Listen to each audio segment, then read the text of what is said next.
Cara menghapus foto profil akun YouTube di HP begini.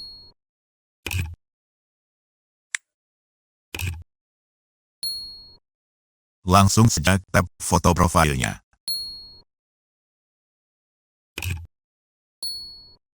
Kemudian tap akun Google.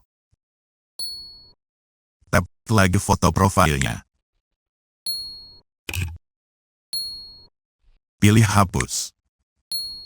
Jika koleksi foto profil kita sebelumnya hanya satu ini, maka setelah dihapus hasilnya, ikon profil kita akan menjadi seperti ini. Jika setuju, pilih hapus.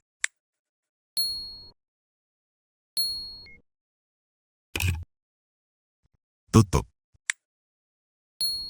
Nah, berhasil. Tutup. Lalu reload halaman ini akan terlihat perubahannya. Nah, berhasil. Nah, berhasil. Jika bagi Anda belum berubah, bisa juga ditutup dulu aplikasinya.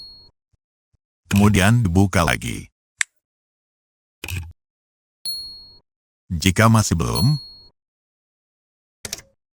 maka hapus dulu memori aplikasi Google.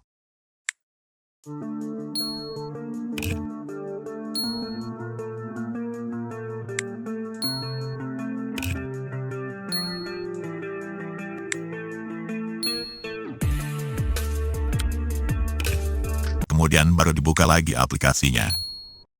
Nah, berhasil.